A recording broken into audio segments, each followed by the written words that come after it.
کہ نبی پاک علیہ السلام کی محبت کے کچھ تقاضے ہیں، ان تقاضوں کو سمجھنا پڑے گا۔ بالخصوص امت اس وقت جس جگہ پہ کھڑی ہے، آپ دیکھیں کہ اتنی بربریت اور اس جیتے جاگتے دیکھتے ماحول میں کہ جس میں ہر چیز کیمرے کی آنکھ دیکھ رہی ہے، اس میں اس قدر زیادہ اسرائیل کی جارحیت، اس کے جواب میں دو تین تازیانے ہیں وہ سمجھنے والے۔ ایک ہے کہ میں کوئی جذباتی بات کروں گا، آپ اس کی تائید کر دیں گے۔ ایک ہے کہ پہلوؤں پر غور کرنے کا وقت ہے کہ اتنے کٹھن ماحول میں بھی اگر مسلم امہ کے لیڈر بیدار نہیں ہو رہے تو آپ کو پس منظر سمجھنا پڑے گا کہ ہم نے نبی پاک کی محبت کے تقاضوں کو نہیں سمجھا۔ حضور سے محبت ہے نا، تو پھر نبی پاک کو تو سادہ طرز زندگی پسند ہے، حضور کو تو پسند نہیں ہے۔ اللہ کے محبوب نے تو دعا مانگ کے فقیری لی اللہ تعالیٰ سے۔ آپ کو پتہ ہے جب بندہ بہت زیادہ آسانیوں میں چلا جاتا ہے، بہت زیادہ اس کے پاس سہولیات ہو جاتی ہے، اس کا مرنے کو دل نہیں کرتا۔ خود نبی پاک علیہ السلام نے فرمایا قیامت کے قریب کافر تم پر جھپٹیں گے جس طرح بھوکے لوگ کھانے پر جھپٹتے ہیں۔ حضور کیوں، ہم تھوڑے ہوں گے؟ فرمایا نہیں، تمہیں دنیا سے محبت ہو جائے گی اور موت تمہیں بری لگے گی۔ اتنے بڑے بڑے بنگلے، عالی شان محلات، کس کا چھوڑ کے مرنے کو جی چاہتا ہے معاذ اللہ۔ نبی پاک کی محبت کا تقاضا سمجھو، ایسا نہیں کہ وہاں دولت آئی نہیں۔ حضور تو فرماتے ہیں کہ اللہ نے خزانوں کی کنجیاں میرے ہاتھ میں رکھ دی ہیں، لیکن میں نے عرض کیا مالک ایک وقت روٹی دینا اور ایک وقت کا فاقہ دینا۔ کنجیاں خزانوں کی اللہ نے دی۔ جب تک آپ اپنا طرز زندگی، یہ جو بہت دنیا کا پیار ہے نا، بہت زیادہ مرنے کی ہرس، یہ بہت زیادہ جینے کی ہرس، تو اللہ تعالیٰ نے قرآن پاک میں یہودیوں کا طریقہ بیان کیا کہ وہ کبھی مرنے کی تمنا نہیں کریں گے کیونکہ جینے کی ہرس رکھتے ہیں۔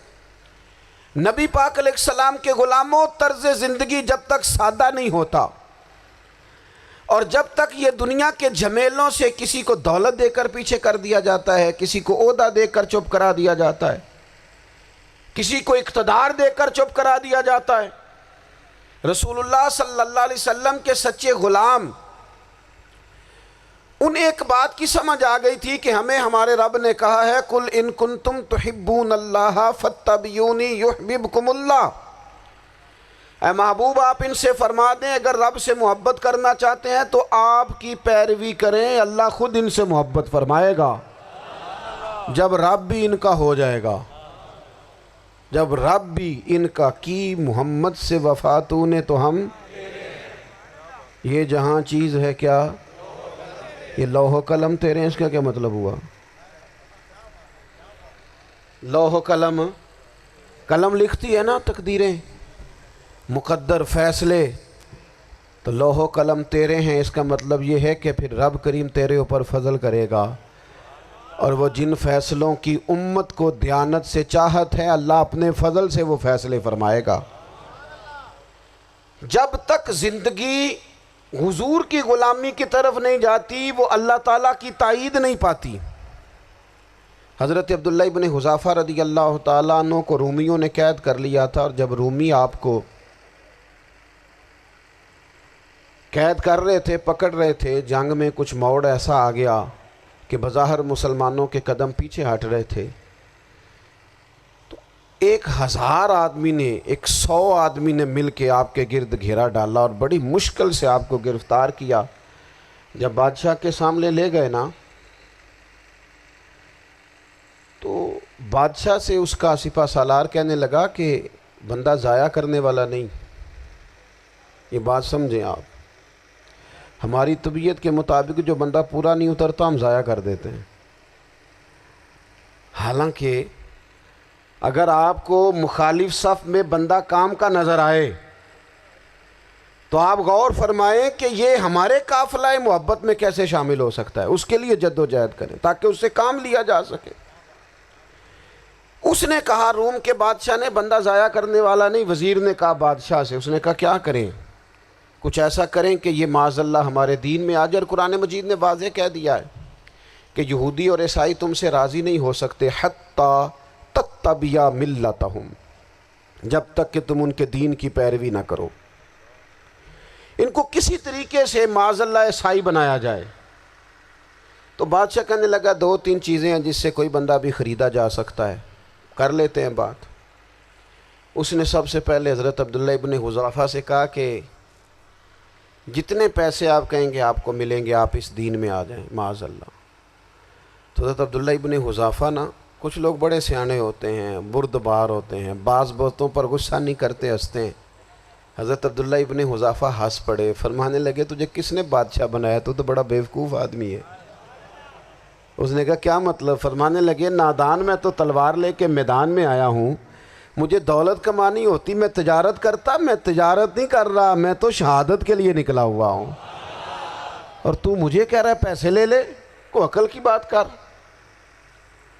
اس نے دوسری بات کی، اس نے کہا کہ میں بادشاہ ہوں، میرے نیچے جتنے بھی عہدے ہیں، وزیر، مشیر، وزیر خزانہ، جو آپ عہدہ کہیں گے آپ کو دے دیا جائے گا، آپ اس طرف آ جائیں۔ تو حضرت عبداللہ ابن حذافہ کہنے لگے پھر کہتا ہوں تو بڑا نادان ہے۔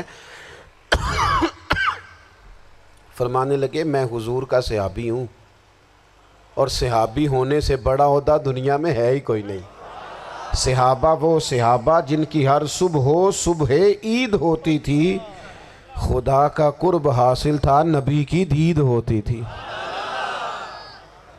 کہا تو مجھے لالچ دے رہا ہے۔ اب انہوں نے ایک نئی چال چلی۔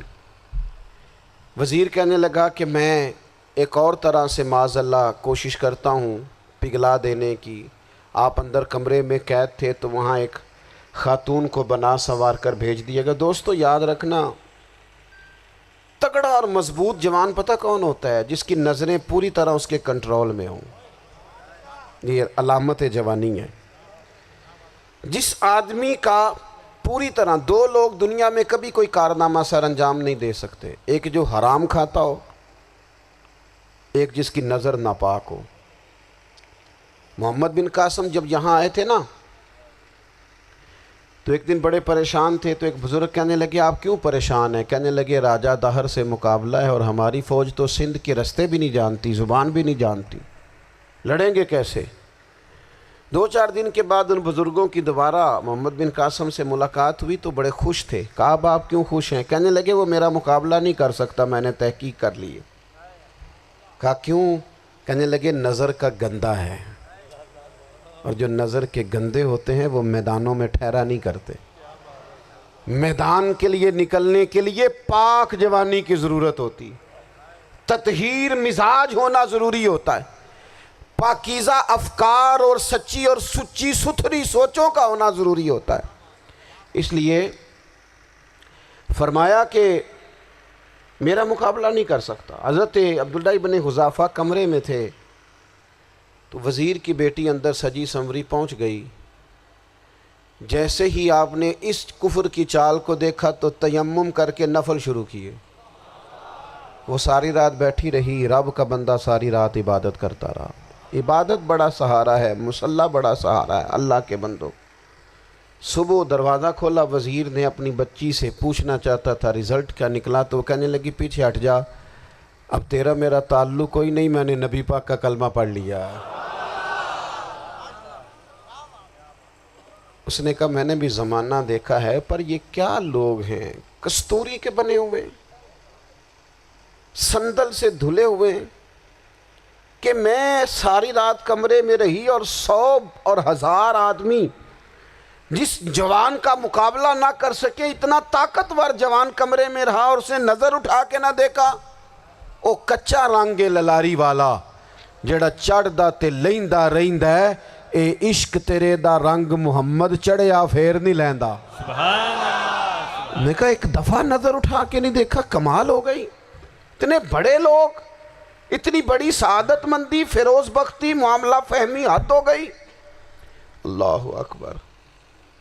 دوستو بادشاہ جب پوری طرح ہار گیا نا، اس نے کہا مار دو۔ تیل گرم کیا ایک کڑاہی میں، اور جب آپ کو اس میں ڈالنے لگے تو آپ کی آنکھوں میں آنسو آ گئے۔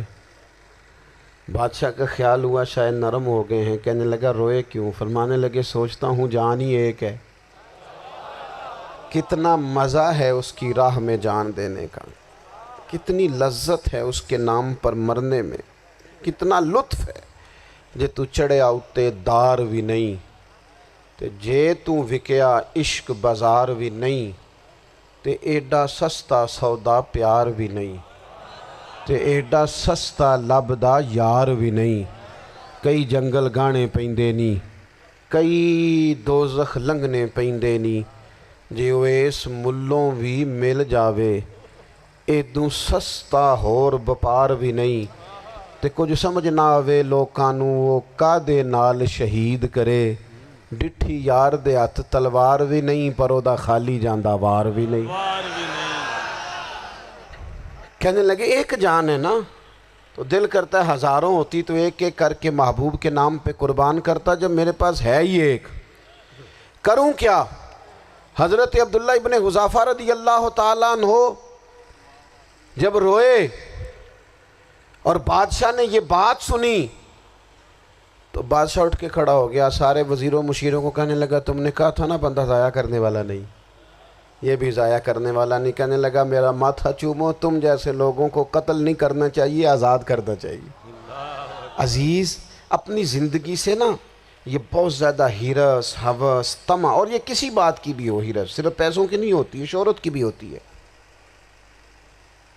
یہ بیماری انسان کو اقتدار کی بھی ہوتی ہے، تعریف کی بھی بیماری ہوتی ہے، یہ سارے نقص ہوتے ہیں لوگوں کو، اور معاذ اللہ بعض جبوں کبوں کے اندر بھی ہوتے ہیں، وہاں بھی پنپتے ہیں۔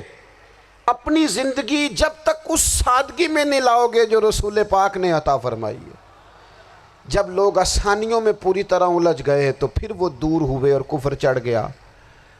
دوسری بات، اللہ کے محبوب صلی اللہ تعالیٰ علیہ وسلم کی محبت ہم سے تقاضا کرتی ہے کہ ہم اس مشن کے لیے کام کریں جس مشن کے لیے رسول پاک نے کام فرمایا ہے۔ ہم سارے کام بڑی مضبوطی سے، سوچ سمجھ کے، تدبر سے، حکمت سے، تقاضوں کو مد نظر رکھتے ہوئے کرتے ہیں سارے کام۔ دین کے کام میں ہمارا مزاج نہیں ہوتا، او ہو جائے گا جی، آپ بسم اللہ پڑھیں جی، شروع کریں جی۔ آپ تقاضوں کو سمجھیں، چیزوں کو دبائیں نہیں، چیزوں پر غور کریں۔ کسی کے ذہن کی سطح پر سوال ابھرتا ہے، اس کا تسلی بخش جواب دیں۔ اپنی زندگی میں دین کے کام کے لیے اپنے آپ کو وقف کریں، اور دین کے کام کے بہت سارے پہلو ہیں۔ ہزاروں لوگوں کو قرآن پاک ٹھیک پڑھنا نہیں آتا، ہزارہا لوگ ہیں جو قرآن مجید کے مطالب سے آگاہ نہیں ہیں، دین کی بنیادی ضروریات سے لوگ نابلد ہیں۔ میں آپ کو کس طرح یہ بات سمجھاؤں کہ ہزاروں کی تعداد میں طلاقیں اس لیے ہوتی ہیں کہ مردوں کو طلاق کے مسئلے نہیں آتے، انہیں پتہ نہیں ہے کہ مجھے حقوق زوجین کے معاملے میں کیسے چلنا ہے۔ ڈھیر سارے گھروں میں تباہی اس لیے ہے کہ تربیت اولاد کا دینی منہج ہمیں نہیں پتہ۔ اپنا حصہ ملائیں دین کے کام میں۔ ایک آدمی کو اگر تو نمازی کرنے میں کامیاب ہو گیا، تیری زندگی بدل گئی۔ وہ دین بیزار لوگ جو ہمارے بیچ بیٹھ کے ہماری نوجوان نسل کو پگڑی اور داڑھی کا نام لے کے بنیادی طور پر دین سے دور کرتے ہیں، ایسے نوجوانوں کو دین کا پیغام محبت دے کر دین کے قریب کرنا ہماری ڈیوٹیوں کا حصہ ہے۔ ہمیں ذمہ داری کا احساس کرنا پڑے گا، ہمیں یہ خاص قدم اٹھانا پڑے گا، توجہ دینی پڑے گی۔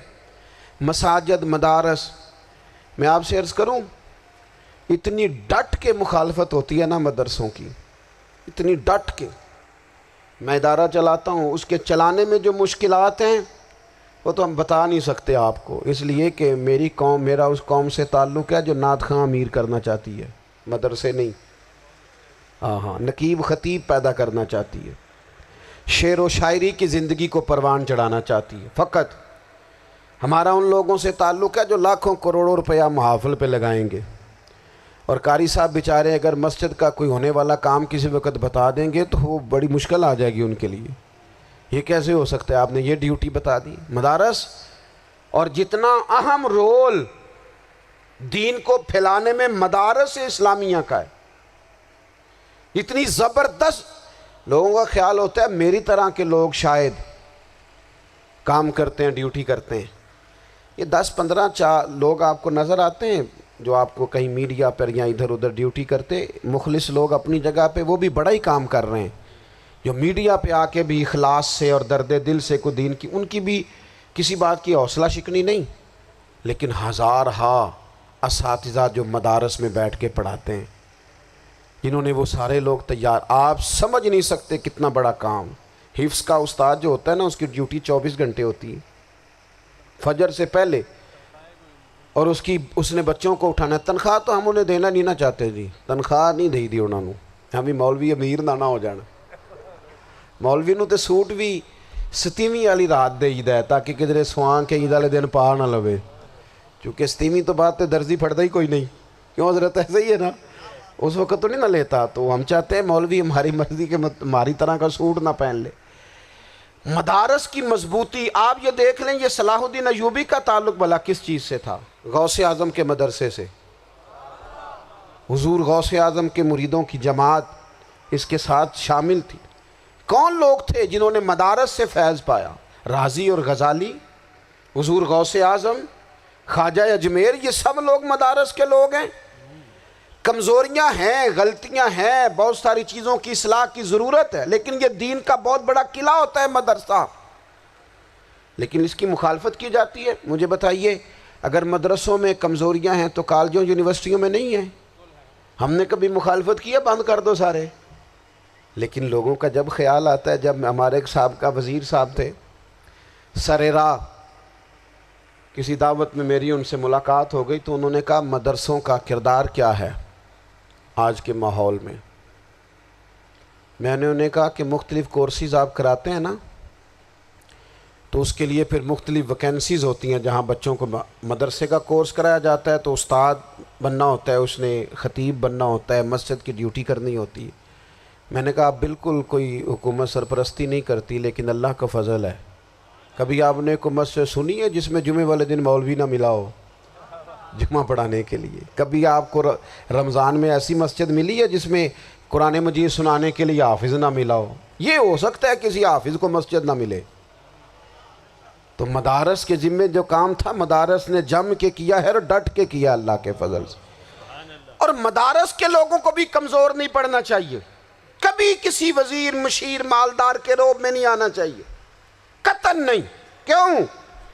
کہ یہ وہ عظیم لوگ ہیں رسول اللہ صلی اللہ علیہ وسلم کے دین کے غلام، کہ ابھی ایک لفظ نہیں پڑھا ہوتا الف با تا سا، پہلے دن گھر سے نکلتے ہیں تو حضور فرماتے ہیں اللہ کے فرشتے ان کے پیروں کے نیچے پر بچھا بھی دیتے ہیں، پہلے دن اتنا بڑا اعزاز ملتا ہے۔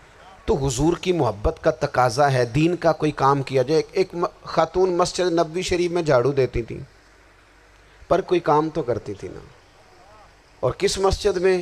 جہاں 70,000 فرشتے صبح آتے ہیں، 70 شام آتے ہیں، اس مسجد میں وہ خاتون جھاڑو دیتی تھی۔ بخاری ہے، جب ان کا انتقال ہو گیا صحابہ نے سوچا کہ حضور کو تکلیف ہوگی، بغیر بتائے جنازہ پڑھ دیا۔ حضور صبح تشریف لائے، تازی قبر دیکھی، اور محبوب وہ ہیں جو فرش پہ کھڑے ہو کے عرش کی خبریں دیتے ہیں۔ نبی پاک علیہ الصلوۃ والسلام نے فرمایا کہ مجھے اطلاع کیوں نہیں دی اس کے انتقال کی؟ یہ کرم دیکھو، کوئی ڈیوٹی تو کرتی تھی نا یار، پر خلوص سے، پر پیار سے، پر اللہ کو راضی کرنے کے لیے، پر درد دل سے۔ اور دین کی ڈیوٹیاں کرنے والے دوستو سنو، حضور صبح آئے، قبر کو دیکھ کر فرمایا مجھے کیوں نہیں بتایا؟ یا رسول اللہ آپ کو تکلیف دینا مناسب نہ جانا؟ تو قبر پہ کھڑے ہو کے حضور نے فرمایا صف بناؤ، میں دوبارہ جنازہ پڑھاؤں گا، صف بناؤ میں دوبارہ جنازہ پڑھاؤں گا۔ کوئی ڈیوٹی تو۔ تیسرا تقاضا حضور کی محبت کا، سمجھو میں بس بڑی جلدی بات سمیٹنے لگا ہوں، حضور کی امت سے پیار کرو، یہ نبی پاک کی محبت کا تقاضا ہے۔ حضور اس بندے سے بڑے راضی ہوتے ہیں جو حضور کی امت سے پیار کرتا ہے۔ آپ کو پتہ ہے حضرت جبریل امین علیہ السلام نے معراج کی رات حضور علیہ السلام سے عرض کی تھی کہ اللہ کی بارگاہ میں عرض کیجئے گا میری بھی ڈیوٹی لگ جائے آپ کی امت کے ساتھ محبت کرنے پر۔ تو یہ کیوں کہا تھا انہوں نے؟ علماء نے لکھا اس لیے کہا تھا کہ حضرت جبریل بھی جانتے ہیں کہ حضور کی امت سے محبت کی بات کی جائے نا تو نبی پاک راضی ہوتے ہیں۔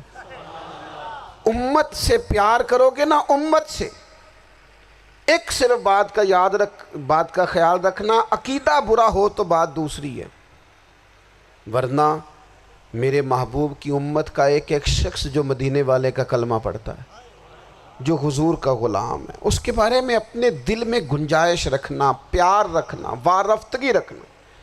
او دوستو، یہاں لوگ کس کس طرح گروہوں کو، جماعتوں کو سپورٹ کرتے ہیں۔ نبی پاک نے اس امت کی کثرت پر فخر بیان کیا اور حضور فرمانے لگے 120 صفیں جنتیوں کی ہوں گی، قیامت میں 80 صفیں صرف میری امت کی ہوں گی۔ میں کثرت امت پر فخر کروں گا۔ ان لوگوں سے پیار کرنا ہے، ان کے دکھ درد کو سمجھنا ہے۔ پتہ ہے آج کیا ہوتا ہے؟ آج ہمیں نا مختلف چھوٹے چھوٹے ملکوں میں بانٹ دیا گیا، تو ہم کسی دوسرے مسلمان بھائی کا درد نہیں محسوس کرتے، ہم گھروں میں نہیں محسوس کرتے۔ پڑوسی پر ظلم ہو رہا ہو تو ہم کہنے پتر ساڈا نہیں مسئلہ، یہ مسئلہ ہے، تینوں کی لگے۔ حالانکہ پڑوسی کی آگ اس لیے بھی کسی وقت بجھا دینی چاہیے کہ پڑوسی کی نہ بجھائی جائے تو اپنا گھر بھی زاد میں آ جاتا۔ آج امت مسلمہ سے ہمیں بس لگا دیا گیا اپنے حصے کی روٹی کماؤ، اپنے حصے کی کوٹھی بناؤ، اپنے حصے کی گاڑی خریدو، اپنے حصے کا کام کرو۔ امت کا درد، امت کی بات، وحدت امت کا تصور، امت کا دوبارہ سے وہ شان ارسل رسولہ بالہدی ودین الحق لیظہرہ علی الدین کلہ، وہ تصور کب ہوگا؟ اس وقت ہوگا جب ہم بات امت کی کریں گے۔ نبی پاک علیہ السلام نے فرمایا مسلمان کی مثال ایک جسم کی طرح ہے، جسم کے ایک حصے کو تکلیف ہو تو سارا آزمائش میں آ جاتا ہے۔ مجھے بتاؤ یہ انگلی درد کرتی ہو، یہ انگلی جسم کا حصہ ہے نا، تو میرا خیال ہے دماغ یہ کہہ دے گا کہ انگلی کی درد ہے نا منو کی لگے، دل کہہ دے گا کوئی نہیں ٹینشن لینے، انگلی کا مسئلہ ہے نا۔ ایسا نہیں ہوتا، بلکہ جب انگلی میں درد ہوتی ہے تو دماغ منصوبہ بندی کرتا ہے کہ اس کا علاج کیسے ہو سکتا ہے، دل پریشان ہوتا ہے، پیر چل کے جاتے، ہاتھ وہ دوائی وصول کرتے، دانت اسے چبا کر، حلق اسے نگل کر، معدہ اسے ذخیرہ کر کے جسم میں پھیلاتا ہے، پھر جا کے انگلی شفا پذیر ہوتی ہے۔ ایک حصے کو درد ہو تو سارا حصہ کام پہ لگ جاتا ہے۔ اسرائیل اگر تکلیف دے رہا ہے فلسطینیوں کو تو ہونا چاہیے تھا نا بعض مسلمان حکمرانوں کو نیند نہ آتی، وہ درد دل محسوس کرتے۔ ہونا چاہیے تھا نا کہ بعض لوگ یہاں ہم کیا کرتے ہیں بھلا بیٹھ کے؟ اب تو مجھے بعض چیزوں سے کوفت بھی ہونے لگا، ہم دیتے ہیں بیان، مذمت۔ آپ کے بیان دینے سے کیا ہوگا؟ فلانے نے بھی بیان دے دیا، فلانے نے بھی کلپ دے دیا، یہ کیا کر رہے ہیں؟ یہ تو آپ زندہ رہنا چاہتے ہیں۔ وہ جس طرح آج کل ہمارے ہاں بہت ساری چونکہ جماعتیں ہیں تو کشمیر ڈے آتا ہے نا تو مل کے ریلی نہیں نکالی جا سکتی، سوال نہیں پیدا ہوتا، کیونکہ ہمیں جماعتوں کو زندہ رکھنا ہے۔ اس جماعت کی خبر الگ لگنی چاہیے، اس جماعت کی خبر الگ، تو ایسے کوئی انقلاب آئے گا؟ یاد رکھنا امت کو پوری کو ایک طاقتور آواز بننا پڑے گا۔